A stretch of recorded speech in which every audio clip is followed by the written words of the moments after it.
পারিবারিক সম্পর্কটা এবারে পরিবার হবে, সেই ব্যবস্থাই করছি, একেবারে চিরস্থায়ী বন্দোবস্ত। ও বৌদি, মাকে বলো না কিন্তু, সব ঘেঁটে যাবে। মাঝখান থেকে আমাকে পিটিয়ে বৃন্দাবন দেখিয়ে দেবে। ভালোই তো হবে, বৃন্দাবন না দেখলে আর লীলা চলবে কি করে?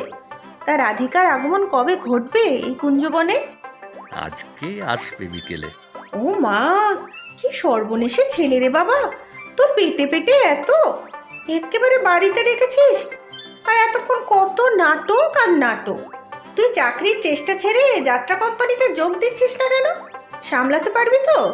ও বৌদি, তুমি তো আছো, ঝামেলা কিছু হলে তুমি সব সামলাবে কিন্তু।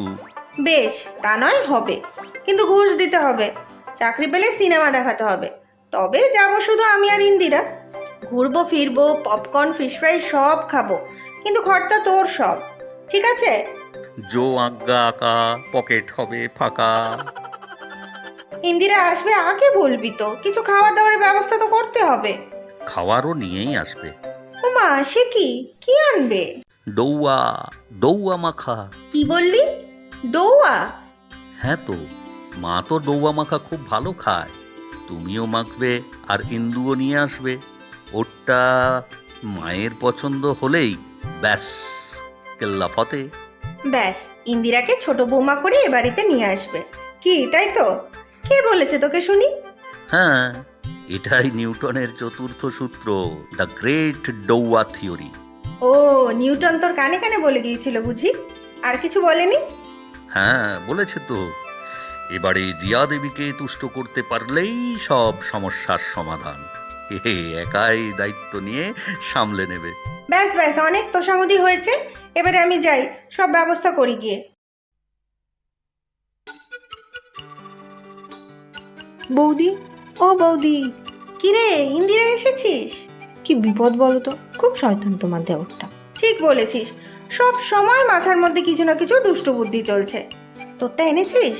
হ্যাঁ, এই নাও। এই নে, আমি আমারটা ভালো করে মেখে দিয়েছি, এটা সাবধানে নিয়ে নে, তারপর অন্য একটা বাটিতে করে নিয়ে আসবি মায়ের জন্য, বুঝলি? সত্যি বৌদি, তুমি না পুরো এক ঘর, মানে? গ্রেট, বুঝলে, গ্রেট। আমি যাই, না হলে রেডি হয়ে আসতে দেরি হয়ে যাবে। এই শোন, হলুদ আর কচি কলা পাতা রঙের কম্বিনেশনের কিছু পরে আসবি, মায়ের খুব পছন্দ। হলুদ সবুজ, আচ্ছা, ম্যানেজ হয়ে যাবে। আর শোনো বৌদি, তোমার আদরের দেওরটাকে বলে দিও বেশি ইয়ে না করতে, খুব ফাজিল কিন্তু। আচ্ছা বাবা, তুই যা তো এখন, তৈরি হয়ে আয় তাড়াতাড়ি, আমি এদিকের কাজ সারি।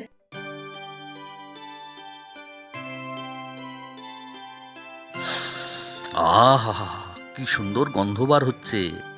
আহা, এই, আবার এদিকে ঘুরঘুর করছিস কেন রে?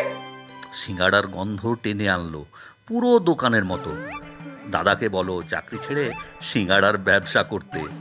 এই, বলে দেবো কিন্তু তোর দাদাকে, মাথায় গাঁটটা দেবে কিন্তু।